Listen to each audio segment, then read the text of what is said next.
Okey, Nik. Assalamualaikum. Saya Nik Muhammad Syahmi bin Nik Arsyad. Nombor matrik 18 DHF 21F 1055. Okey, Saudara nama saya Ali Arida bin Musa. Nombor matrik saya 18 DHF 21F1998.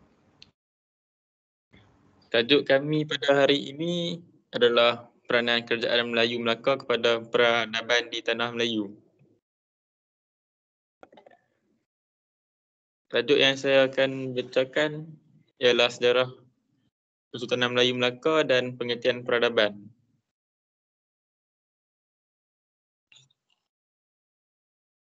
Okey, Saudara Ali akan membaca peranan kerajaan Melayu Melaka kepada peradaban di tanah Melayu dan kesimpulan peradaban. Sejarah Kesultanan Melayu Melaka. Kesultanan Melayu Melaka adalah sebuah kerajaan Melayu yang terkenal dan termasyhur di Asia Tenggara. Kerajaan ini diasaskan oleh seorang putera Sriwijaya yang berasal dari Palembang iaitu Parameswara di antara tahun 1400 hingga tahun 1403. Pada awalnya Melaka bukanlah sebuah kerajaan Islam. Hal ini berubah pada tahun 1409 apabila Parameswara berkahwin dengan puteri dari Pasai. Agama Islam dijadikan sebagai agama rasmi Kesultanan Melayu Melaka oleh Sultan Muzaffar Shah. Pemerintahan Kesultanan Melayu Melaka berterusan selama lebih 1 abad sehinggalah apabila Kesultanan Melaka tewas di tangan penjajah Portugis, pimpinan Alfonso de Albuquerque yang menyerang Melaka pada 1511. Sultan Mahmud Shah merupakan Sultan terakhir Kesultanan Melayu Melaka. Pada 1528, seorang putera baginda, Sultan Alauddin Riayat Shah II menubuhkan Kesultanan Johor bagi mewarisi Kesultanan Melaka. Pengertian peradaban. Maksud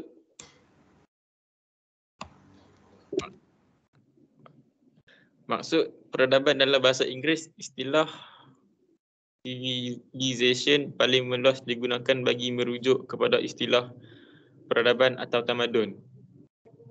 Kegemilangan pada pemerintahan kerajaan Melayu Melaka memberi peradaban yang hebat kepada tanah Melayu. Peradaban memiliki berbagai arti dalam kaitannya dengan perkembangan manusia.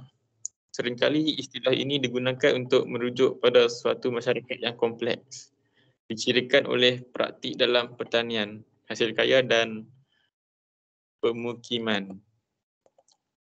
Seterusnya akan dibentangkan oleh Saudara Ali. Okey, terima kasih, Nik. Okey, saya akan membentangkan peranan kerajaan Melayu Melaka kepada peradaban di tanah Melayu.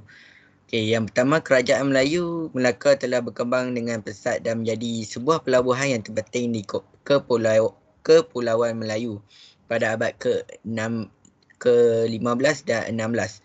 Tambahan pula, Melaka merupakan tempat perdagangan rempah dengan fungsi sebagai pintu kepada negeri-negeri rempah untuk memasarkan rempah mereka.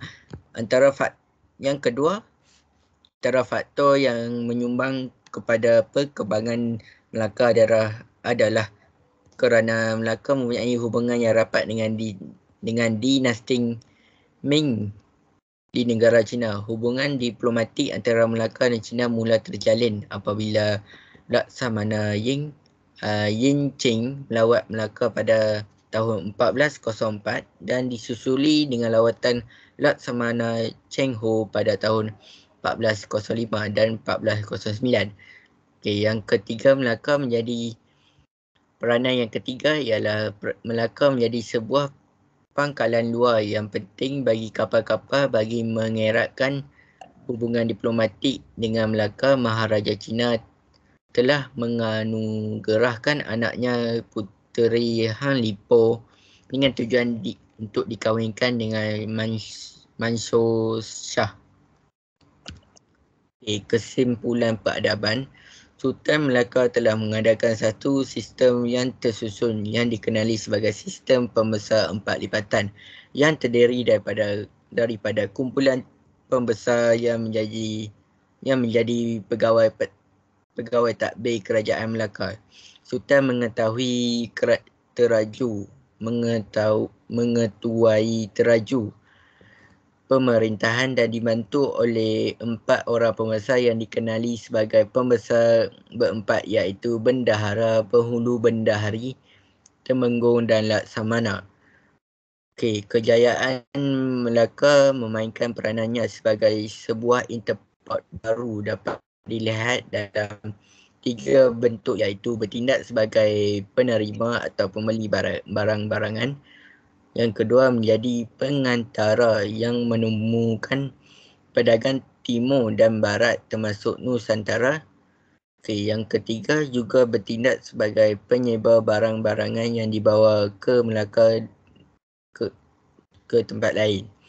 Walaupun Melaka merupakan warisan Sriwijaya, namun pencapaian Melaka adalah berlainan daripada Sriwijaya kerana Melaka merupakan tempat yang menjadi asas kepada pegangan yang menjadi nadi menggerakkan seluruh kegiatan pemerintah dan rakyatnya sehingga kini. Kesimpulannya, dari faktor-faktor yang disenaraikan memang terbukti kerajaan negeri Melaka telah membawa nilai peradaban yang tinggi dan hebat kepada tanah Melayu. Sekian, terima kasih. Ya,